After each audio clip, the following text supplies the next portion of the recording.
Welcome to the Secure in God's Embrace podcast, where we inspire women of faith to embrace their acceptance by God and serve Him and others from a place of rest.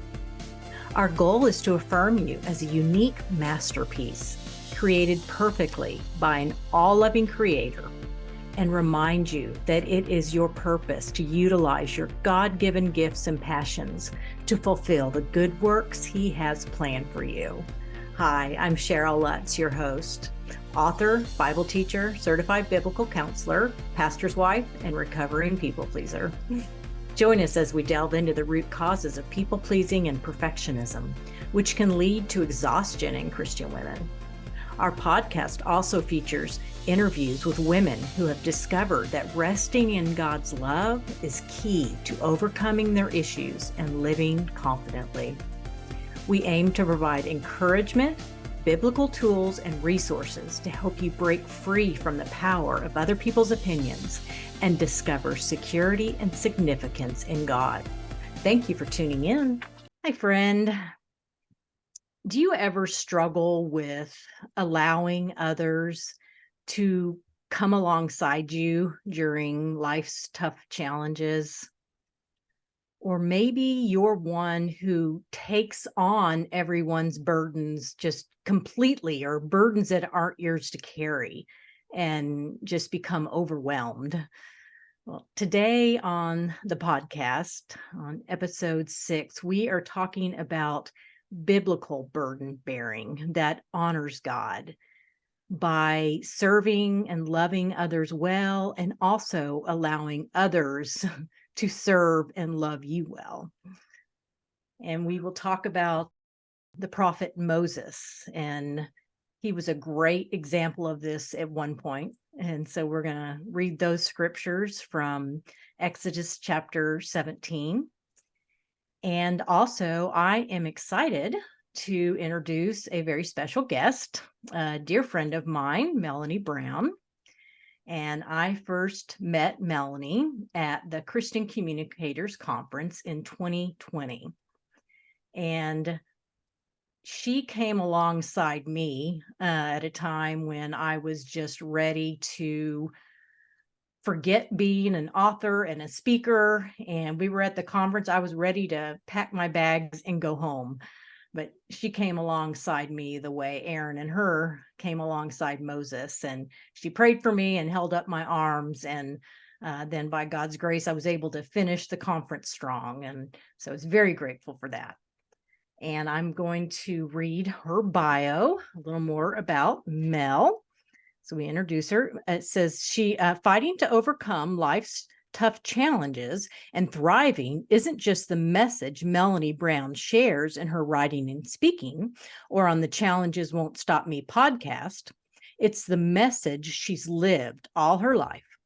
Decades of neurological struggles and brain surgery tried to stop her, but she chose to keep moving forward and pursue all God had planned for her. Spending time in nature, solving jigsaw puzzles, and enjoying the 80s music her husband's band plays are favorite activities. Her greatest blessings are 30 wonderful years of marriage to Jeff, 2 amazing adult sons, a beautiful daughter-in-law, and a cuddly labradoodle. Welcome, Melony. Thanks for having me. I absolutely love you, Cheryl. I am thrilled to be here. Now, it's mutual. We're so glad you're here. Well, let's just jump in. And Mel, can you share a little of the story you shared in my upcoming Christian living book, Securely Held, Finding Significance and Security in the Shelter of God's Embrace?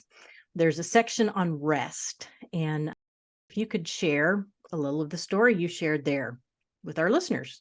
Absolutely. Well, there's a lengthy lead into it, and I'm not going to go into all of those details, but you mentioned that I have had decades of neurological issues and then brain surgery. So the brain surgery is a result of finally finding out what those neurological issues, what was causing them. And I found that out at age 45. And I had been struggling with that for almost 43 years. So getting that diagnosis and having a name to go with what I had been experiencing was actually a relief. Yeah. And then I asked the neurosurgeon, I said, so what does this mean? What's going to happen? How do I treat this? And he said, well, yeah, it's brain surgery. And I said, I know that this is very scary. However, if I have made it 43 years at this point without the brain surgery, that's pretty good. And I don't want to test my luck anymore, because God has been super, super kind to me to allow 43 years in between the first incident of a stroke at age 2, and then not finding out what was causing all of my neurological issues until 43 years later. So had the brain surgery. It went exceptionally well. And I went back to teaching, made it the last 6 weeks of school, didn't have any problems, felt like this is life, this is great. And then summer came, went back to school, and it was like it finally hit me, the after effects of the surgery. Not that things had gone wrong, but there is a term that I learned called neurological fatigue. And that just basically means that not only does my body get tired from all the things that have happened to my brain, but my brain gets tired and says, whoop, I'm done for the day. And I took, with the blessing of my principal, I took a month of medical leave off to rest. Yes. And I am very much a go, go, go kind of person. And to come to the point that I knew that I had to take off for that extended amount of time to rest was a big deal. It was a really big deal, mainly because I didn't want to let my kids down, my students down, but also because I knew that it was going to impact my income. Right. The way that the school where I worked, you had to take your sick days while you were on medical leave. And I ran out of them. Wow. I did not know this until after I had returned, but Jeff and I had said, well, you need to be off. We'll figure out the money somehow. God will take care of us. He's always provided. He's not going to let you down now. So Jeff said, I want you to take this month off. I want you to rest like you feel like you need to. And we'll just cross that bridge when we come to it, as far as the lack of income coming in. So I go back to school at the end of that 30 days of being out, and I meet with our bookkeeper to kind of talk about going forward and what this is going to look like as far as my sick days. And she said, I just want to let you know that a number of teachers knew that you were probably going to run out of sick days, but they knew how you needed this time off. And so they donated their sick days so that you have had no lapse in your income. Thankfully, that was at the end of the day, because I don't think I could have gone back and taught students and interacted with anyone at that point.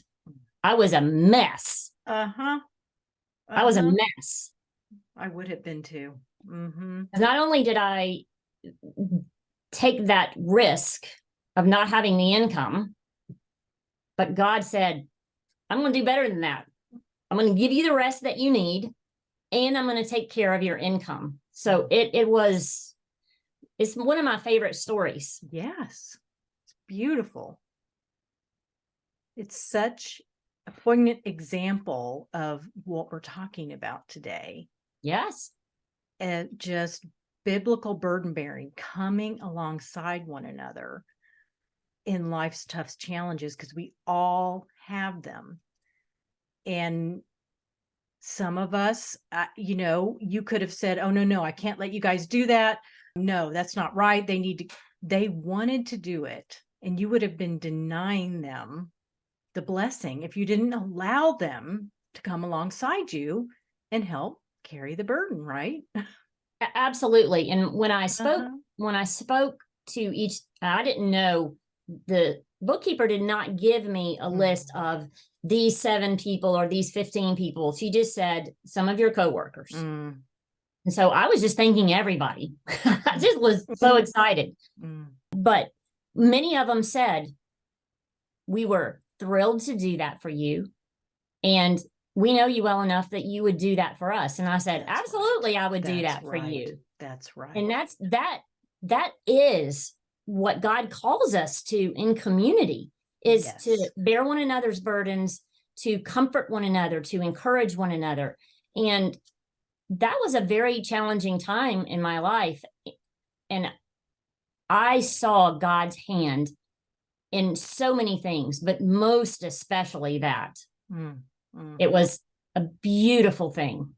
Yes. Yes. I love that. On the podcast here, we talk a lot about people pleasing and perfectionism. And if we're just so concerned about pleasing everyone and, what people think and all those things, when a health crisis comes along, we're just going to sink because we can't just put on that happy face. Oh no, there was a few days there was not a happy face. Yeah. Because it was tough.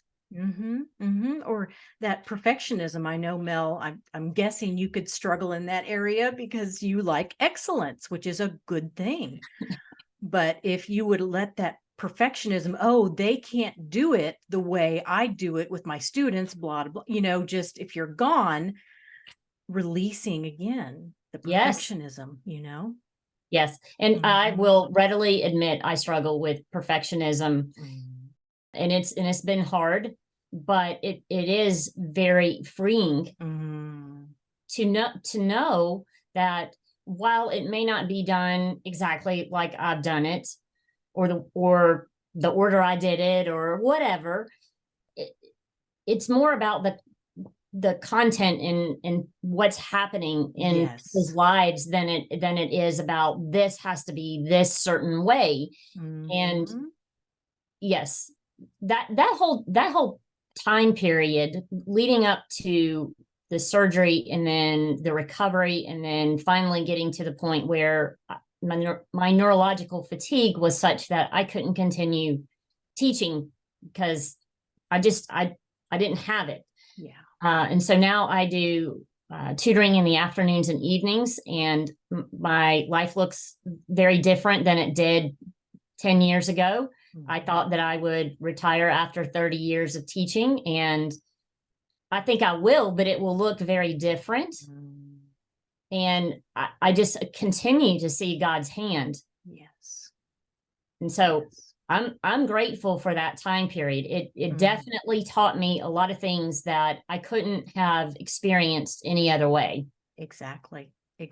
There's just some things that's how it's how he uses it. It's how he works it together for good, what he accomplishes in our life through it. And as you said, Mel, when life suddenly looks very different from what you thought it would look like, or your plan, my plan, our listeners' plan, if we can just hold up our hands, Lord, I release this to you. I know you're there. I know you're at work. He is the ultimate burden bearer, right? Yes. Think of the cross. Yes. Yes. We lay our burdens there at the foot of the cross. And when he changes our path and find that peace. Mel, let's jump in to the scriptures for a minute. Sure. If you have Exodus 17, 8 through 13, would you read that for us? I will. Thank you. The Amalekites came and attacked the Israelites at Rephidim. Moses said to Joshua, choose some of our men and go out to fight the Amalekites. Tomorrow, I will stand on top of the hill with the staff of God in my hands. So Joshua fought the Amalekites as Moses had ordered, and Moses, Aaron, and Hur went to the top of the hill. I love that Moses took his friends. He had something that he felt God was calling him to do, and he said, y'all, come on, I need your help. Isn't that great? I love that. I do too. How many times do we say, I don't know, I don't want to inconvenience them. I don't want to burden them. I don't want to ask them to do something that maybe they feel uncomfortable with. No, he goes, come on, y'all come with me. I There it love that. is. He had learned some lessons already, hadn't he? Yeah, absolutely. Mm-hmm.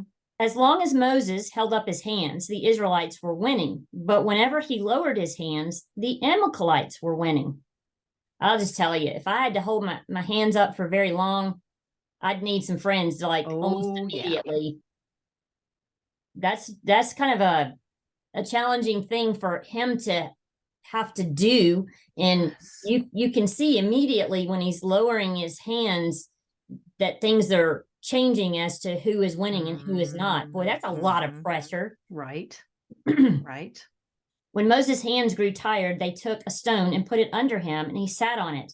Aaron and Hur held up his hands, one on one side and one on the other, so that his hands remained steady till sunset. So Joshua overcame the Amalekite army with the sword. Mm. So much there. But Moses Yes. had learned some lessons along the way about trying to do it all himself. So, yes, in this section of scripture here, we see that he, like you said, Mel, he realized he needed an army. He Right. needed We can't do it on our own. There are many things that God calls us to that we can contribute, but we can't do it all by ourselves. He didn't create us to do everything by ourselves. It's intended to be a community of people. Yes. He created us for community. Absolutely. The body, we are the body, and every part is needed. And so, Joshua's up here, they're over here, and that staff of God, he knew that God was calling him to hold that up, and they were winning. But like you said, Mel, his arms are getting tired. And I just love that picture of them getting a rock, here, sit down. Mm-hmm. And they each took a pit. And it was probably hot and sweaty. And they each took a pit. I'm sure. They didn't have good, nice hot showers back then. That's right. But he could have said, no, God has called me to this. I can't, I have to stand up. I can't sit down. Or you can't hold up my arms. I've got to do this. No, it takes humility to say, yeah, I do need you guys. Yeah, it Come does. alongside me. Yeah, it does. I have, Mel knows something we have in common. I have a neuromuscular issue. And so there are times when I've got to sit down or I've got to lie down. And sometimes friends have just come up that know me and have learned to read me. And they'll say, Cheryl, you really need to sit down. And I'm like, you're right, and that's what we do for each other.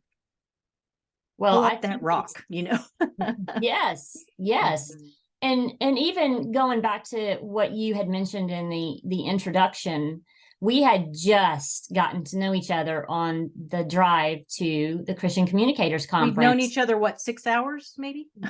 Yeah, maybe 8. I don't know. Okay, somewhere around there. Yeah, but I saw you run out, and I didn't know what you were upset about.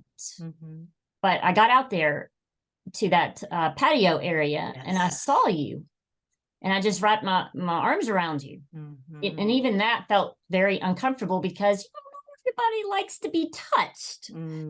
But you completely melted in my arms, and you were very upset, and you were saying how you just didn't think that you could be there. And I just poured out what I feel like now. I can definitely look back and say, that was God speaking to you through me. Absolutely. Because I didn't know you enough to know what to really pour into you. I would know in a heartbeat now if you called and said, so and so and so and so is happening. Can you encourage me? Or whatever, I would know exactly what to say. But I was there for you that day, but I want you to know and the listeners to know that you have been there for me countless times since then, that it works both ways, that we need each other. We need to encourage each other and support each other. And even back to taking with Moses taking Aaron and Hur up on the mountain. He's like, come on, guys, come help me. Come help me. And they might not have really known what they were going to do, but they cared enough about Moses and wanted to support and encourage him. And I know from various activities that I've been a part of, I love having friends help. And I love helping friends when they're doing their activities as well. We benefit from being there for each other. Yes. And it's oftentimes when God reveals things to us during those times when we're helping each other and supporting each other. Absolutely. And such a beautiful picture of support as we look at Moses and Aaron and Hur. And yes, we just need that. I know when you said they didn't know, I don't think that they knew that, like that day, their job description was going to be grabbing his armpits, you know? Can you take some deodorant with you? Because I do it, but I just want you to be stinky. You know, totally unprepared, but they were there to serve. Yes, exactly. When you're there to serve, you jump in and you serve how you're needed. That's right. That's right. Yeah. But the other important lesson as well in the chapter in the book, when Mel and I talk about these things, I had been in ministry and I was taking on everybody's burdens and trying to carry them, and I was sinking. And if you're willing to completely take people's burdens from them instead of coming alongside them, they're usually willing to let you take it. But that's not good for either one of you, right? No, because it takes what God wants them to learn. It takes it away and prevents them from learning. Yes. I mean, Aaron and Hur didn't say, okay, Moses, go home. We got this. Right. No, they didn't take it. They stood there and supported him. And that's something important that we need to remember as well. Yes, absolutely. Biblical burden bearing. So Mel, tell us, you've written a couple books. One of them's coming out. Yes. Tell us about those. Tell us about your inspiration as well, writing those. Well, the first book is called Challenges Won't Stop Me.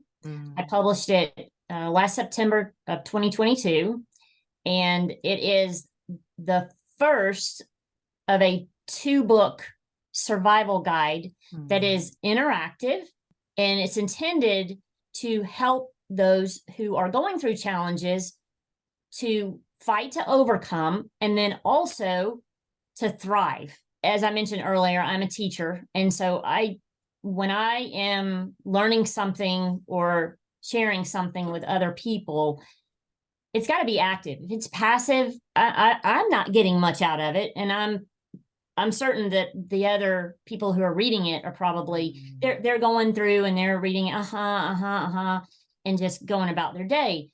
But I made it interactive purposefully because when we are active in our reading and learning, that's when it sticks in our brains.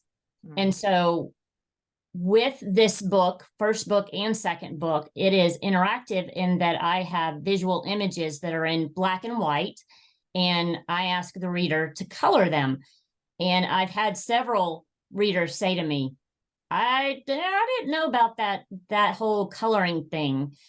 And I only did it because I know you and you told me to do it. So I figured I better do it. And I say, okay, so tell me how it impacted you. Did it work? Did it help you? And they said, yeah, that's crazy. Like coloring those pictures just helped me remember what you had been sharing with me. And I said, that's why you're doing it. So the visual images are representations of the concepts as we go on a journey. So each of the books, the first book is the first 8 miles of a journey. And we talk about the unexpected turns that you might encounter. And might. Well, we know, you and I know that life is full of challenges, and it's not a might thing. We are going to face challenges all throughout our life. Some of them are huge, like brain surgery. Some of them are smaller, like, getting somewhere late when you really wanted to be there on time, and that's a challenge, and you've got to figure that out.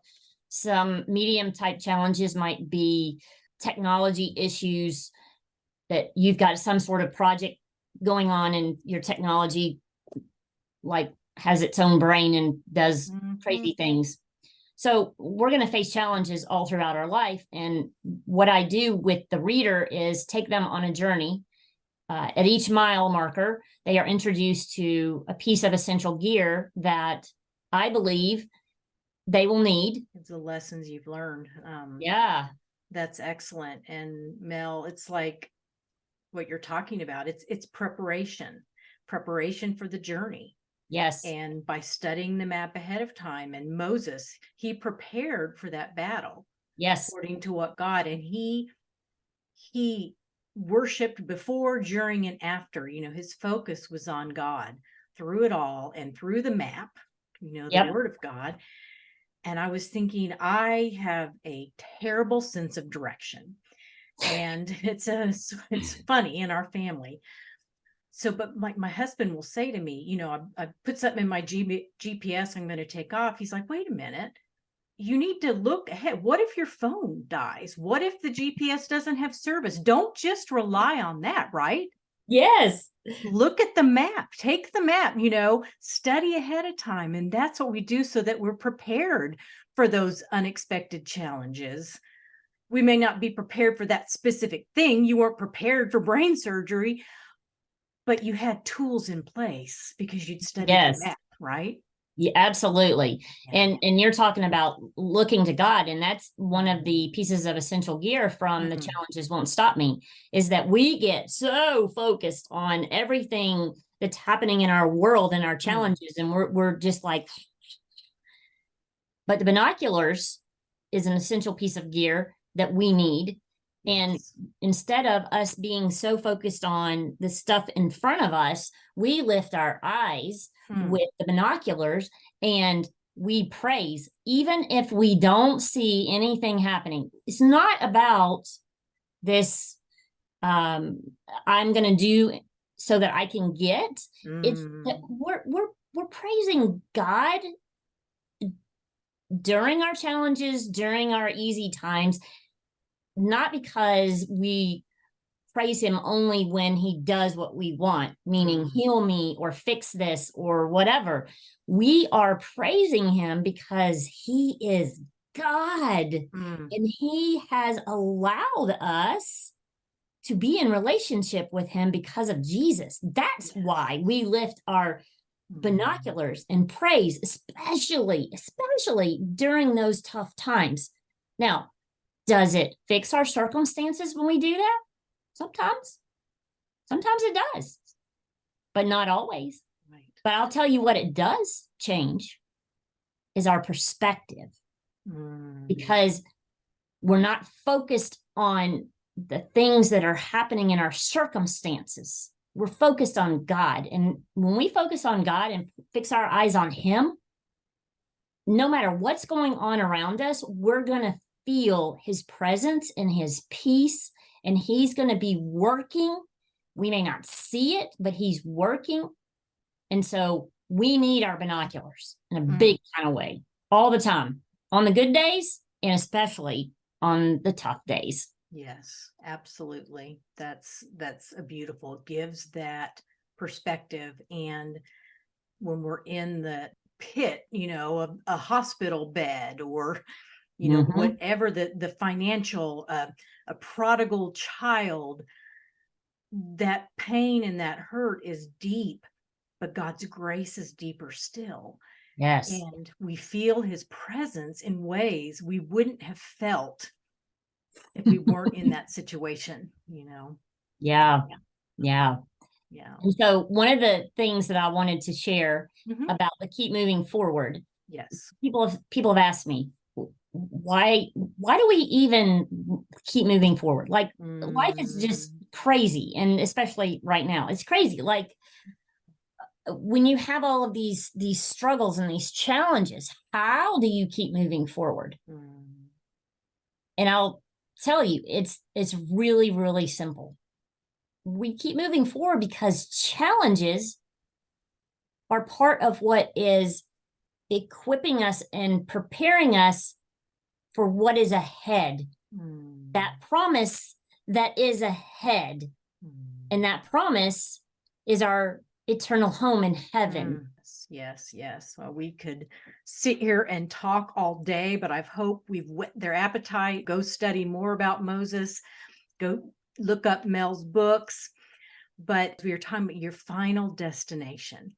On this journey, you're talking about that final destination. And Moses, if we go back and read his whole story, he didn't enter the promised land. But he is in the promised land, the final destination with Jesus right now. Right. And that's always got to be our focus, that final destination, and what is we are being prepared for that. A beautiful thing. And I appreciate you bringing that out in your book. So Mel, tell our listeners how they can find your books, how they can find you, learn more about you. Well, my books are on Amazon, and you can also order them at melonybrown.com, and that is melonybrown.com. I have those on my website. When you order them on my website, you get a signed copy. If you order them on Amazon, you don't. So you can choose if you want to have it there quickly, go the Amazon route. If not, if you want to wait a little bit, I'll get them to you in the mail. I also want to make sure that the listeners are aware of the Journey On quiz, and it's at journeyonquiz.com. And it's a fun quiz that I put together that helps you to see how you view challenges. What kind of journey navigator are you? And there are 5 different personalities. And once you take the very short 20-question quiz, you will find out what kind of journey navigator that you are. Fun. That's great. Everybody loves a quiz like that. That's wonderful, Mel. And that's some free to download on your website, correct? Yes. Wonderful. So yeah, and I will put those things in the show notes as well to make sure everybody gets that. And thank you again for joining us today. Thank you for joining us for the Secure in God's Embrace podcast. If you enjoyed this episode, please subscribe so you don't miss a future episode. And remember, you are securely held by your Heavenly Father. Take some time to rest in His embrace. And we look forward to seeing you again next week.